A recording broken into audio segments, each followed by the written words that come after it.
Bonsoir Gabriel Riboulet. Bonsoir Fabienne, bonsoir à tous. Alors, tu es le fondateur de l'entreprise Algorapolis. Tu as monté ce projet en 2016 qui s'est officialisé en 2018. Tu as décidé de travailler la spiruline et de façon, disons, originale et novatrice puisque tu proposes de la spiruline fraîche. Donc ça, Mhm. c'est assez nouveau puisqu'on a l'habitude de la trouver. Alors là, je vais parler de mon expérience dans les magasins bio. Moi, j'ai testé en gélule. J'ai acheté là de la format poudre et des pâtes vertes, la spiruline. Euh, donc ça, c'est ce qu'on trouve couramment. Mais vous, on peut la trouver fraîche. Ce qui m'a également plu dans votre concept, c'est que vous travaillez de façon locale, c'est-à-dire qu'on peut venir vous acheter la spiruline à la ferme, vous la proposez donc pour l'instant uniquement région Île-de-France. Tu m'expliquais pourquoi pas développer un peu plus large, mais enfin l'idée c'est vraiment de rester en local.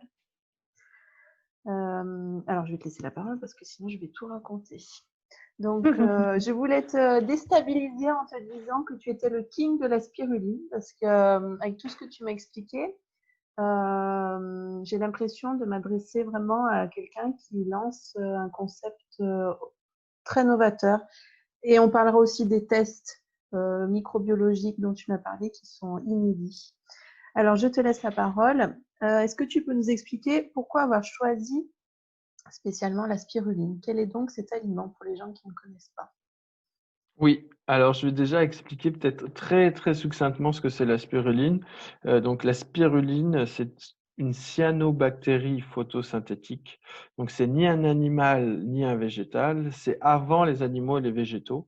C'est ce qui a permis sur Terre les cyanobactéries photosynthétiques comme la spiruline, la chlorelle aussi, vous avez dû entendre parler, qui est un autre super aliment. C'est ce qui a permis de transformer le, le dioxyde de carbone en oxygène, pour faire simple, et de permettre l'évolution ensuite des végétaux, puis 1 milliard d'années plus tard, donc les végétaux, puis 1 milliard d'années encore après, les animaux. La spiruline, vous la connaissez sous sa forme déshydratée, comme tu disais, gélules, paillettes, poudre. On est une des seules entreprises au monde à la vendre sous sa forme fraîche, donc vivante, contrairement à la spiruline déshydratée qui est morte, c'est-à-dire qu'elle a été chauffée. En France, il y a des normes qui font qu'elle est chauffée généralement à 42 degrés, donc elle perd moins de valeur nutritionnelle, mais il faut savoir que 80% de la spiruline consommée en France, 80%, vient de Chine ou des États-Unis, et que ces normes ne sont pas exactement les mêmes. pour, euh, pour faire simple, vous achetez souvent de la poudre de perlimpinpin, surtout si c'est en paillettes, si c'est en poudre, pardon, ou en gélule. C'est pas très bon d'un point de vue nutritionnel.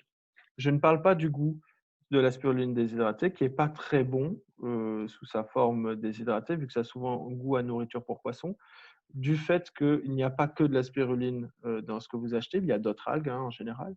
La spiruline fraîche, elle a un super bon goût, un goût très neutre, un goût très frais. Elle est cultivée dans de l'eau douce et elle a quasiment aucune odeur. Mais je reviens à la première question qui était pourquoi je vais faire de la spiruline. Je faisais de l'analyse de données, de la big data pour les médias, et je suis tombé sur un documentaire sur Arte qui disait un peu tout ça. La spiruline, ça n'existe pas frais. La France, c'est le premier producteur. C'est l'aliment le plus complet qui existe naturellement sur Terre. C'est utilisé aussi bien dans la Station spatiale internationale pour nourrir les astronautes que au Tchad dans les camps de réfugiés pour la malnutrition des enfants, etc., etc. Je fais, waouh, c'est quand même génial et tout. Bon, ok. Et ça peut se produire sous sa forme fraîche, mais ça l'est pas. Et ça peut être cultivé dans ce qu'on appelle des photobioréacteurs, et je vais arriver après dessus, donc des systèmes qui permettent de la produire de manière verticale et de manière, ce qu'on appelle fermée, c'est-à-dire indoor. Et là, j'ai fait, OK, bon, il faut faire ça. il faut faire ça, c'est génial, ça n'existe pas. Moi, j'ai un bac agricole de base. Je voulais revenir un peu à quelque chose qui a du sens. Et dans ce projet-là, j'ai pu intégrer la notion de local, c'est-à-dire que le premier site qui est un showroom, qui est un site où on va produire de la spiruline, où on va pouvoir visiter, où on va pouvoir faire des ateliers autour de la spiruline, la récolter, la cuisiner, la déguster. Il se situe à Paris dans le 18e arrondissement. Et c'est très important pour nous de pouvoir montrer et de pouvoir distribuer un transport doux, notamment en vélo, produit dans un rayon de 20 km. Il y a un autre point, et après je te laisse poser la deuxième question. Il y a un autre point sur lequel c'était important pour nous de travailler, c'était sur ce qu'on appelle donc les analyses microbiologiques, ce que tu disais tout à l'heure. C'est-à-dire que chaque lot, chaque fois qu'on va cultiver la spiruline, tous les jours, qu'on va la cultiver, qu'on va la récolter, il y a une petite partie qu'on envoie dans un laboratoire indépendant et qui va nous dire exactement ce qu'il y a dedans. Et ce exactement ce qu'il y a dedans, en valeur nutritionnelle, c'est beaucoup mieux que la valeur nutritionnelle d'une spiruline déshydratée. Bon, ça c'est évident, hein. Quand je prends une pomme, que je la mange comme ça, ou que je prends une pomme et que je la déshydrate, ou une tomate, que je la déshydrate, ou de la soupe, que je la déshydrate par rapport à un produit frais, il y a plus de valeur nutritionnelle et il y a un goût différent. Ça, c'est la base. Mais on est capable de savoir ce qu'il y a dedans. Et pour nous, c'était important de dire aux gens, en fait, le produit que vous pensiez acheter super bien à l'autre bout du monde pour vous faire soi-disant du bien, eh ben, il n'y a rien dedans. Vous pouvez acheter un peu le même produit, mais différent, qui a un meilleur goût, qui est produit localement, voir comment c'est fait, et quasiment au même prix. C'est formidable. Maintenant, je vais te poser la question. Donc, on va parler de la transformation de la spiruline. Donc, plusieurs choses. Donc, vous la proposez fraîche, également congelée, et vous proposez des ateliers de transformation. Donc, sur place, à la ferme. Ouais. Ouais. Donc là, tu me disais, j'ai pas eu le temps de tout noter, mais vous proposez des smoothies. Ouais, alors ça, des smoothies à la spiruline. En fait, la question de ce qui est derrière toute cette logique de pourquoi on propose aux gens de venir transformer la spiruline fraîche. Pourquoi? Ouais. Parce que la spiruline fraîche, c'est un nouvel aliment. Donc, c'est un nouveau goût. Donc, c'est un nouvel usage. Et donc, les gens, quand il y a un nouvel usage, ils sont un peu comme, désolé pour l'expression, mais une poule devant un couteau.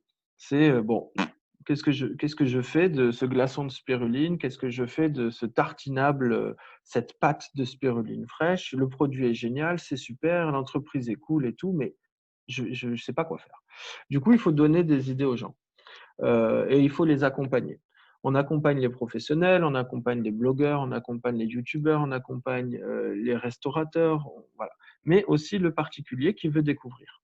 Ce qu'on dit, nous, c'est qu'il faut passer du complément alimentaire à l'aliment. C'est-à-dire qu'il faut passer de je gobe une gélule qui ne me fait pas plaisir et qui est une obligation de gober une gélule tous les jours, à j'ai un autre ingrédient dans ma gamme d'ingrédients dans mon frigo ou dans mon congélateur que je peux incorporer à un aliment qui me fait plaisir. Ça me fait plaisir de me faire des tartinables houmous spiruline. Ça me fait plaisir le matin de me faire un smoothie et de mettre un glaçon de spiruline fraîche dedans et d'avoir un smoothie à la spiruline fraîche de Paris le matin. Ça me fait plaisir de remplacer ma portion de viande ou de fer dans mon burger par une sauce aussi grasse qu'elle soit, parce que j'ai envie de crème fraîche, je dis n'importe quoi, une sauce crème fraîche, échalote, spiruline, il n'y a pas de souci. On dit juste, il faut passer du complément alimentaire à l'aliment, et pour ça, il faut accompagner les gens dans un nouvel usage. C'est formidable. Est-ce que tu peux me parler de... Donc, je crois que vous allez intégrer une ferme urbaine. Est-ce que tu peux m'expliquer de Ouais. quoi il s'agit, nous expliquer de quoi il s'agit? Toujours dans la logique du projet, dans les valeurs du projet, on voulait être en ville. On veut récupérer des espaces, nous on appelle ça friches. C'est-à-dire que c'est des espaces qui ne sont pas vraiment utilisés ou qui étaient utilisés pour quelque chose et qui vont être réutilisés. C'est-à-dire pas prendre de la terre aux agriculteurs, pas prendre du logement à Paris, notamment vu le prix de l'immobilier. Donc, on a un premier site de 350 mètres carrés qui est sur un site de la RATP, qui est un site qui est en reconversion industrielle. Notre siège social, il est à La Courneuve, cité des 4000, donc c'est une zone franche. Pour ceux qui s'en rappellent, Sarkozy, Le Karcher, dans le plan de la caméra, c'est la porte qui est à gauche. Hein, donc, on est vraiment sur une logique d'intégration sociale. On travaille avec l'école de la seconde chance sur place, notamment. Et notre bateau amiral, donc notre unité de production qui sera ensuite duplicable dans d'autres villes en France ou en Europe en fonction des besoins, se fait à Colombes, sur un ancien site de Thales, un ancien site industriel de Thales qui est en reconversion, avec une particularité, c'est qu'on intègre une autre activité d'agriculture urbaine qui est une ferme d'aquaponie. Donc l'aquaponie, c'est, pour faire très très simple, cultiver des plantes. Le caca des plantes va dans des bactéries. Ces bactéries le transforment en aliment pour les poissons. Les aliments mangent cette eau avec les bactéries et le caca des poissons vont dans d'autres bactéries qui vont le transformer en aliment pour les plantes. Et ça fait un circuit fermé comme ça. Et nous, l'objectif, c'est de s'intégrer dans ce circuit-là pour apporter ce que nous, on a comme déchets, qui est en fait une valeur ajoutée, notamment de la chaleur. Nous, on a comme déchet de la chaleur. On a comme déchet du résidu de spiruline, qui sont en fait, nous, on considère comme déchets, mais qui vont rentrer dans ce cycle-là, qui vont permettre d'augmenter la productivité de ces fermes-là. Notre objectif à terme, c'est à chaque fois qu'on va installer une ferme, c'est de s'associer à un acteur local pour soit optimiser son rendement, soit éviter d'avoir des déchets. Par exemple, à Lille en 2024, on va s'associer avec un brasseur qui sera sur le. C'est pareil, c'est un ancien site industriel, c'est le quartier Five. On va s'associer avec un brasseur. Parce qu'il faut savoir que la bière, c'est génial, c'est super bon, les brasseries locales, c'est super et tout. Mais il n'y a rien qui rejette plus que du dioxyde de carbone qu'une brasserie. Hein. La levure, quand ça mange, ça envoie du dioxyde de carbone, mais alors à balle. Eh ben, on récupérera le dioxyde de carbone directement de la brasserie dans notre ferme de spiruline. Parce que la spiruline consomme jusqu'à 16 fois plus de dioxyde de carbone, consomme 16 fois plus de dioxyde de carbone qu'un arbre. Il y a des projets, notamment dans les grandes villes, Paris, mais d'autres villes très polluées, où on va utiliser la spiruline pour capter le dioxyde de carbone. C'est pas la même spiruline, mais la spiruline d'une manière générale, les cyanobactéries d'une manière générale, captent énormément de dioxyde de carbone. Est-ce qu'on peut parler d'économie circulaire là, avec tout ce que tu me dis, ça y ressemble? Ça y ressemble, d'après la définition stricto sensus, non. On va dire qu'on est dans les premiers pas, on est dans le Ouais. balbutiement, mais typiquement sur Paris, on est en train de s'associer avec d'autres agriculteurs urbains qui ont d'autres segments, les endives, les champignons, les truffes, la laiterie, les micro-pousses. Et on est en train de faire des regroupements, donc de micro-coopératives, je ne sais pas comment on appelle ça, mais de manière très informelle, pour aller livrer tous ensemble les mêmes points de livraison, les mêmes restaurateurs pour essayer d'optimiser nos coûts, d'acheter en commun, etc. En fait, moi, j'appelle ça du bon sens. Et je dirais que c'est plutôt le monde néolibéral de l'agroalimentaire industriel qui a une vision mondiale qui appelle ça de l'économie circulaire. Mais en fait, à notre échelle, nous, on est tellement petits, on n'existe pas, que c'est du bon sens, quoi. Pourquoi Oui. je vais payer un truc 3 fois plus cher ou pourquoi je vais jeter quelque chose qui peut servir à mon voisin? On est dans le même bateau, on est dans le même vaisseau spatial. au milieu du système solaire. Si, si on commence à couler, on coule tous ensemble, hein, les gars, hein, c'est Ça, fini. Hein. c'est fini la belle vie. Alors, ben, moi, je suis très ennuyée, Gabriel, parce que j'ai très envie de goûter votre spiruline fraîche, mais j'habite à Montélimar dans la Drôme. Comment faire? On ne peut plus trop se déplacer comme on veut. Enfin, on peut encore se déplacer, mais bon, c'est compliqué. Alors déjà, est-ce que tu peux nous dire, est-ce que vous avez un site internet si on peut en savoir plus? Alors, on a un site internet sur lequel on peut commander. On peut commander sur le site internet depuis n'importe où en France. D'accord. Par contre, on est dans une logique où on est local et on veut livrer local. Donc, l'intégralité des coûts de livraison sont en toute transparence donnés au consommateur final. Pour faire très simple, la congélation en France, la distribution de la congélation, c'est assez compliqué. Ça Mhm. commence à 20 € le kilo. Si j'achète 1 gramme ou 1 kilo, c'est à peu près 20 €. Donc, il faudra que vous achetiez, pourquoi pas 1 gramme, mais plutôt autour de 500 grammes, 600 grammes de spiruline congelée.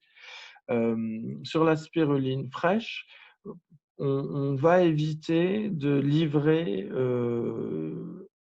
en petit volume également, Mhm. dans une logique de éviter d'avoir un bilan carbone trop pourri et Oui, bien éviter sûr. d'aller livrer. Voilà. Et une dernière chose, on ne livrera pas de professionnels sur de la fraîche et de la congelée avant 2022, D'accord. Bien toujours dans sûr. la même logique. Désolé, mais on a des valeurs, on essaye de s'y tenir. Très bien. Écoute, c'est parfait. Donc, on peut avoir toutes les infos. Alors, vous êtes présent. Donc, voilà, vous avez un site. Vous êtes présent sur les réseaux sociaux. Euh, ben, moi, je vous soutiens dans votre démarche parce que toute Ah, initiative, merci. bah Ah, là, j'allais dire verte. On peut pas faire plus vert, hein. c'est vrai. Toute initiative verte doit être Si vous passez à Paris, vous pouvez vous inscrire à un atelier où on va faire une récolte, on va faire un pressage, on va faire une dégustation, on va faire des plats. Vous pouvez vous inscrire à une visite. Il y a Mhm. des visites en semaine, il y a des visites le week-end. Voilà. Après, vous pouvez commander à plusieurs. On a eu le cas de regroupements de particuliers Ah qui ont oui? commandé à plusieurs pour l'avoir, quoi. Ah Mais bah c'est oui, vrai c'est une bonne idée ça. on évitera de livrer 15 grammes à Nice, 150 grammes à Toulouse et 330 grammes à Quimper Oui, on va avant. essayer d'être logique jusqu'au bout. Ouais, voilà. La dernière petite précision avant de conclure, c'est que donc je t'ai émis l'idée de, je me suis dit mais alors c'est ce super aliment, je vais essayer de le faire pousser chez moi puisqu'en ce moment on essaye tous hein, de survivre. Et donc tu m'as expliqué, donc là c'est ce que tu expliquais au départ, c'est une forme d'hybride la spiruline qui peut être dangereuse à consommer comme ça. Tu peux juste Oui, nous rebriefer en une minute oui, pour qu'on fasse pas oui. n'importe Sur- quoi? sur- surtout que les gens vont aller sur le site internet et ils vont voir qu'on vend de la souche de spiruline. On vend notre propre souche. Donc, si vous voulez, vous pouvez acheter la souche pour faire l'expérience. Alors, c'est plutôt à destination des universités d'Île-de-France, parce que c'est vraiment à la mode, entre guillemets, c'est une tendance, hein, les cyanobactéries d'une manière générale. Mais je vais faire mon garde-fou par rapport à la production et à la consommation de spiruline. C'est assez facile de produire de la spiruline chez soi. C'est assez facile car il y a des méthodes sur internet qui existent, qui sont libres de droit, qui sont éprouvées, il n'y a pas de problème. C'est assez facile parce que le matériel est accessible. Il a déjà été poncé entre guillemets par tout ce qui est aquarium, puis après tout ce qui était vivarium, puis après tout ce qui était culture indoor. Donc on peut se fournir pour 300 € un matériel qui permet de produire de la spiruline chez soi. Par contre, une fois qu'on l'a produite, la consommer, c'est une toute autre paire de manches. C'est une cyanobactérie vivante, donc vous allez manger une cyanobactérie vivante. Et donc là, il peut y avoir des problèmes d'intoxication alimentaire et ça peut aller jusqu'à la mort, soyons clairs, Mm. suivant ce qui a été fait. Typiquement, nous, quand on cultive la spiruline, qu'on la produit, c'est une salle blanche. C'est-à-dire que l'air est filtré, l'eau est filtrée, on rentre en s'étant lavé les mains, on a posé nos objets, et ça c'était avant le Covid, qu'on avait désinfecté à l'entrée de la ferme. On est habillé en blouse avec des bonnettes, des masques, des charlottes, etc., etc. La récolte se fait sous une haute afflux laminaire. C'est-à-dire, c'est ce qu'on voit dans les laboratoires pour faire les médicaments, par exemple. Voilà le niveau d'hygiène que Mhm. demande la spiruline. Si vous le faites chez vous, globalement, vous avez des chances pour vous intoxiquer et on ne peut pas prendre ce risque-là. C'est une des raisons pour lesquelles aussi, c'est déshydraté la spiruline. C'est pour ça que c'est cuit. C'est pour ça qu'on la met dans des fours. C'est D'accord. pour éviter les intoxications alimentaires. Donc oui pour s'amuser, attention, voire non pour la cultiver, la manger. Ok, ça marche. Merci pour tous ces bons conseils. Bah écoute, Gabriel, je pense que on a tout est dit. Ouais, bah surtout n'hésitez pas, si vous avez des questions sur la spiruline d'une manière générale ou fraîche, à nous interpeller hein, sur Messenger, Facebook, Instagram, YouTube et toutes les autres applications qui nous prennent du temps, C'est si ça. précieux. Vous êtes sur YouTube Euh, aussi? Je savais pas. Oui, on a quelques vidéos sur D'accord. YouTube où on essaie d'expliquer ce qu'on fait. On a une FAQ sur le site et on est conscient que ce qu'on fait va prendre des années et des années. Mm. Et on est dans une logique d'évangélisation de la spiruline fraîche et locale de qualité. Donc, pas de souci pour répondre à toutes vos questions. C'est formidable. Merci beaucoup, Gabriel. Et je vous souhaite à toute l'équipe là une bonne continuation. Bah, merci beaucoup à tous. Bonne Au soirée. revoir. Au revoir.